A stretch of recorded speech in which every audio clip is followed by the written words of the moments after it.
Welcome back to the Fight Failure podcast. Today I'm going to talk about How to Win at College by Cal Newport.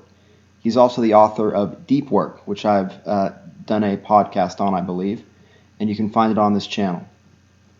So let's just get right into it. How to win at college.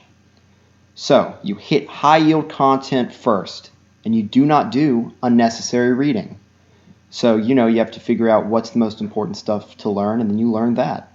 And then if you have time, you go back and put in the extra work. Now, with things such as math and chemistry, problems and practice tests are what you need to be spending all your time on. It's really, what do you get graded on? You get graded on if you can do the problems, if you can do the tests. The conceptual knowledge actually isn't that important. And I know it's easy, especially if you're intelligent, if you're smart. You try to learn as much as you can about the surrounding stuff, like, oh, this is what a boson is, and that kind of crap. That's great. Learn that if you find it interesting, which is maybe you do. But with math and chemistry, do many problems and practice tests. Try to get your hands on the practice tests that resemble the ones that you'll be taking. Maybe your teacher gives out one. Anyway, that's what you do there. As far as long-term projects go, you want to learn long-term projects as soon as they are assigned. So if you're given a writing assignment, take 30 minutes that day to make a solid plan of action / work schedule for what you're going to do. A great general rule is that you want to get as far ahead of schedule as possible. So you think of your schedule not as a plan of, I do this, I do this, I do this. No, you try to get things done as fast as you possibly can. It's not a limiter. A lot of people use their schedule as a limiter. They give themselves 2 hours to get something done. They get it done in 1 hour, and then the rest of that hour they jerk off. And that's not what you do. You don't do that shit. Maybe you can get it done in 45 minutes, and then the rest of that time you can spend productively somehow. Keep your surroundings neat, organized, and as low on distractions as possible. This is a great general rule. It's one of the big principles of success in general. But it's certainly important in college. And later on, I think he says some other things in this book in regards to organization. Another thing is that you can, in terms of applying for scholarships, apply up to 10 scholarships. You might not think that you will qualify. In fact, maybe, frankly, you don't really deserve to get them. Whatever. You can apply, you can get the scholarship. You'd be surprised how easy it is if you apply to enough scholarships, and you might not even think you're good enough. You can get some pretty good scholarships. So apply for scholarships. Don't just assume you're not going to get them.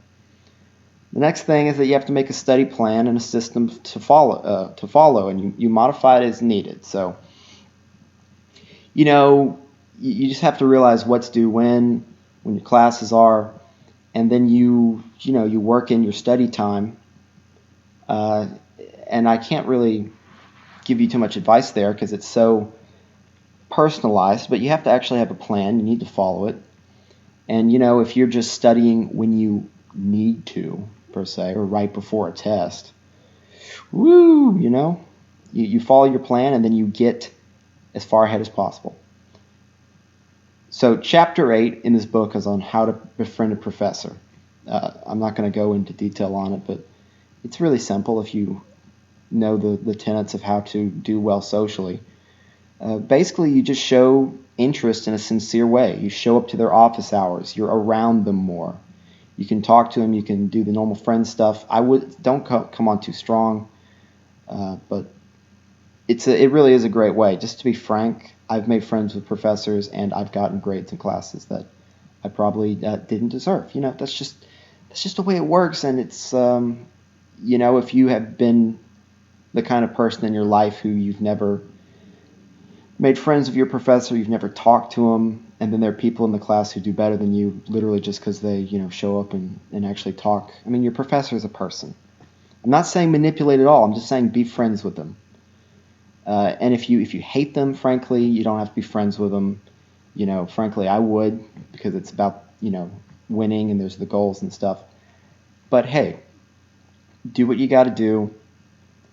And there's nothing wrong with making friends with your professor, even if even if you hate their politics, you hate them in other ways or whatever. You can just fucking get along with them. It's not that hard. Next thing, and I don't personally recommend this, but this is in the book.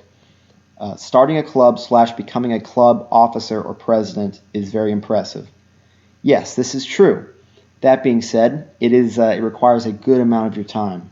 It's definitely your call. It depends on what you're at college for. Now, I'll just say right now, many of the people listening to this, most of the people in this country in college shouldn't be there. You probably are probably wasting your money. You're probably going into massive student loan debt for no reason. If you're in STEM, if you have a plan for your degree and you know you're going to make money, fine. College is great. Absolutely, you should be there. But if you are in college for an arts degree, or you're in there for psychology or some of these other things, that's pretty iffy. That's just the straight up truth. That being said, depending on the degree that you have or that you're getting and your goals, maybe you have the time to start a club or become an officer or president in an existing club. That is very impressive. It's great for your resume. It's great for getting job opportunities and all that. You make the call. That's all I have to say about that. Schedule / time block everything. And you want to include your menial to-dos and free time. So if you want time to just do nothing or do whatever you want, you have a block for that. If you have, laundry, cleaning, I don't know how long it takes you, but maybe 2 30-minute blocks a week for that, And of course, you do want some leeway time, so include that in your schedule making. And you have to have a schedule. I know this is one thing that so many people blow off is they don't have the schedule. They wake up at different times every day. They don't have that. And by the way, that's what's called killing your momentum by being stupid. If you have the same schedule or you want it simple, you want it good, you want to wake up at the same time and go to bed at the same time every day. You might not be able to eat at the same times all the time, but that helps too because it gets your circadian rhythms going. And then it gets your energy stabilized. And that is so important. Your energy is the currency of success. So you have to have your energy stable. And just I'll say right now, maybe this is in the review or not, but you need to be doing exercise in some form every day. I think both weights and high-intensity cardio every day. Now, you can't do that much high-intensity cardio every day. Maybe it's, quote, only 10 minutes. But 10 minutes a day of high-intensity cardio beats 30 minutes twice a week. That's just because of the metabolic advantage, because of the fact that it's easier to do something every day than it is to do it 2 or 3 times. Like I've told many people in my life and maybe in these podcasts too, it is easier to work out every single day than it is to work out 3 times a week, just because of momentum and because of the way habits work. If you do it every single day, your brain just, okay, well, we get up and we work out. That's what we do. It's not even questioned. Whereas if you do it Monday, Wednesday, and Friday, you wake up and you're like, oh, I feel sore today. Oh, you see, this problem comes in. If you are sore, even if you're sick and you can't work out at all, go to the gym. Pick up something. Do like the very minimum. Just like keep that habit chain going, okay? You never want to break the chain. So there's that. The next thing, do not nap. It'll ruin your schedule. It's hard for me to ever remember a time in my life that I've napped where it was a good idea or that it had a good outcome. Napping, say no. Say no to just say no. Just say no to napping. It's literally worse than crack cocaine. Chapter 20 for how to find research opportunities. Basically, you ask around a lot. You are worthy of being given the opportunity. I mean, that's very important. And again, if you're friends with a professor, I mean, that right there is quite important for research opportunity. And I would advise if you go to a smaller school, this is so much easier. Frankly, if you can go to a smaller school, that's better than going to a big school. I'll say that right now. Maybe you're at a prestigious college, maybe you're whatever, and that's different. And but if you're in that kind of position, likely you already know everything there is to know about the research and the scholarship stuff and all that, because you've grown up with all that. Your parents probably told you quite well how to do all of that. But you make friends with the professors. You ask around a lot. You are involved in the other stuff surrounding the departments involved in the research in question that you want to be involved in, and then you're worthy. You know how to do it. Even if you're not doing research now and you need to for medical or whatever, learn about it. And I guess that's all there to say about that. So again, for being ahead, you must study for exams as far in advance as possible. 2 weeks minimum is a rule. Why? Why is this? Why can't I just do 8 hours 4 days before? Well, whatever. And this is so much a personalized thing for your brain and what you can handle and what's on your plate. But it's just the way that memory is encoded. If you take something in every single day, it gets encoded. You actually remember it at a real level. If you cram, it's not really in there. You're gonna forget about it 2 weeks after a test. And now maybe that's fine, right? If you're taking some kind of bullshit class. Still, it's a bad habit to have, and there are some things that you need to actually remember that you're learning, especially if you are pre-med. I mean, if you're in a biology class and you cram before test and then that stuff is gone, well, that's a horrible misuse of your time. Because even if the cramming time was, let's say, a fourth of what good studying time should be, and you did okay on the test, you're probably not going to remember almost any of that, especially in a whole year or something, and you actually need to remember that. So study 2 weeks minimum before test. And again, you want to get as far ahead as possible. There's no reason why you shouldn't be studying the final material for the final exam the first week, right? Of course, that's completely hypothetical. There's so much stuff on your plate that would never happen. But don't put these artificial barriers in your mind of, it's too early to study for that. No. Don't think that way. The next thing is that studying in the library is much better than studying in your dorm or anywhere else where distractions are plentiful. You want to be in a place where you have no distraction. And, So studying in groups is usually pretty shit for actually studying, but it's actually a good way to socialize, and maybe you can find friends and just have a good time and whatnot. Maybe you are learning some things, but it's definitely not as good a use of your time. So if you really, really need to learn something, study alone with intense focus with no distractions. If you are doing fine, you're doing great in this class, do the study group thing. You'll have some socializing. It'll be more fun. And it's always good to have some fun. Look at honors programs at your college and get in if possible. Again, going back to the scholarships, it's not as hard as you think. It really might not be that much harder to be in an honors program. It might be 20% harder to be in the honors class than the normal class. But it's definitely more than a 20% benefit on a resume. Well, depending on, again, what you're doing. So do schoolwork and studying. Okay, this is a big one. Do schoolwork and studying every single day. This goes back exactly to what I was ranting about in regards to exercise. You got to do this shit every single day. It becomes much, much easier when you do something every single day. You just get used to it. You have momentum, and you don't want to give up your momentum once you have it, because the big thing for most people is getting started. If you have, let's say you have one day, Monday of this week. Monday, you study really hard. Well, guess what? If you study really hard Tuesday, study really hard Wednesday, study really hard Thursday, you wake up on Friday, and guess what? That same amount of studying is it's not that hard. You get used to it.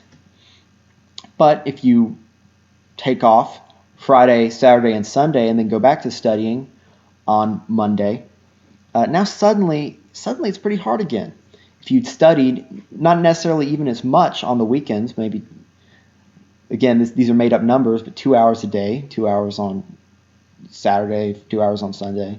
You get back on Monday and you do whatever it is, probably a hardcore amount, whatever.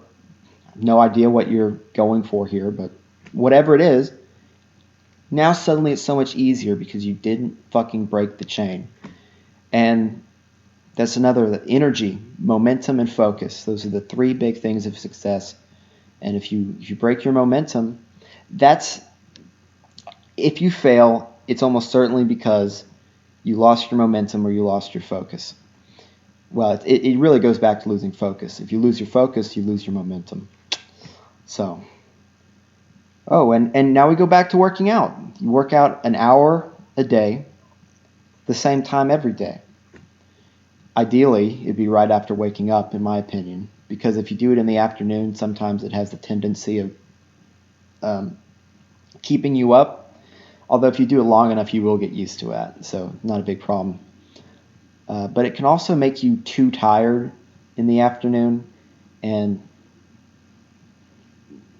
but again, this is a problem that can be overcome by doing high-intensity cardio long enough. If you do it long enough, you will adjust. But in the interim, yeah, you will be more tired, but you got to keep going. You got to become even more efficient in the time where you are really, really mentally acute and you have your energy.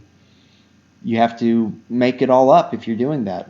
But it's an investment, really. It's an investment because if you keep doing the high-intensity cardio, even if it makes you tired for, let's say, the first month, eventually your energy is not going to just go back up to what it was. It's going to expand, and it's going to keep expanding up until it reaches its upper limit, assuming you keep pushing yourself a bit harder in the gym.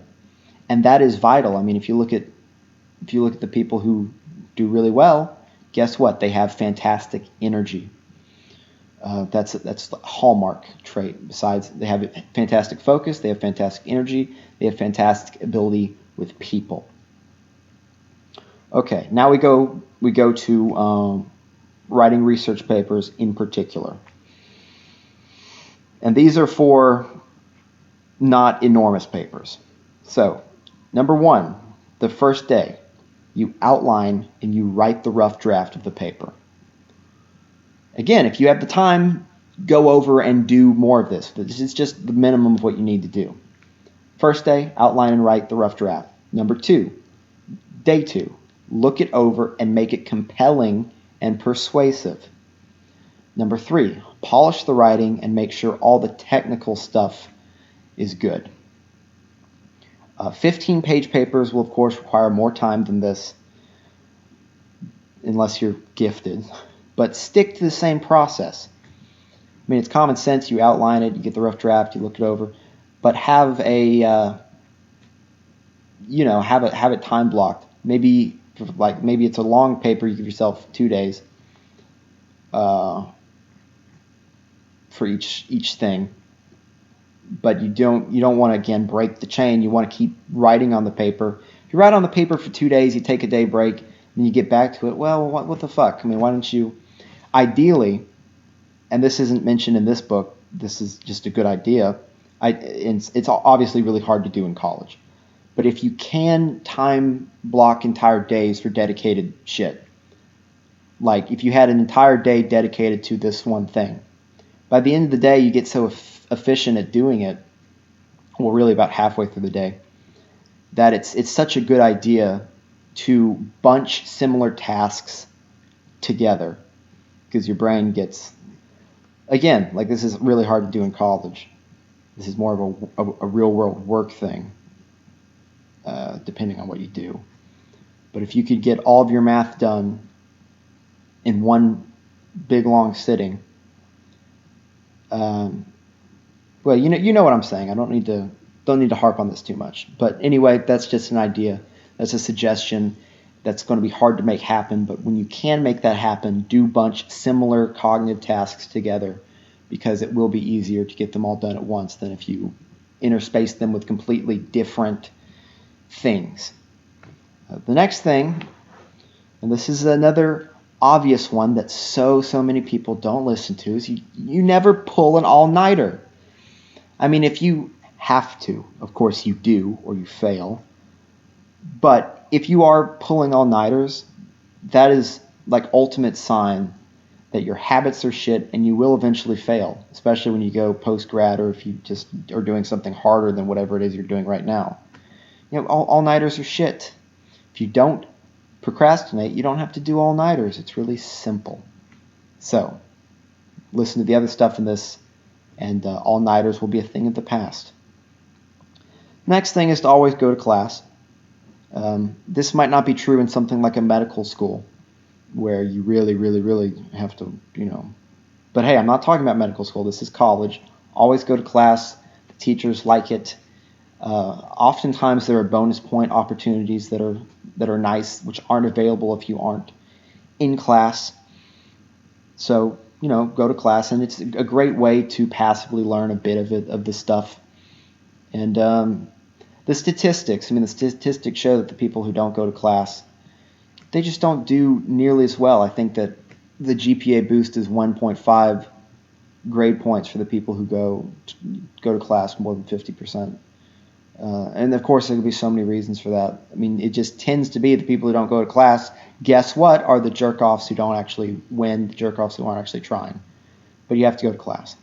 The next thing, this is going to organization. This is the last thing. You buy a filing cabinet, you organize your important college documents in clearly labeled folders, and have any other organization systems you need. Okay, well, I think that was a pretty good, short little podcast on How to Win at College by Cal Newport.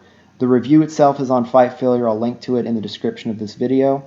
I hope you found some value in it, and if maybe you're not in college and you're listening to this, but, I'd imagine you are in college, and so I wish you luck in whatever it is you are trying to do, because college is certainly a special experience. So, anyway, goodbye.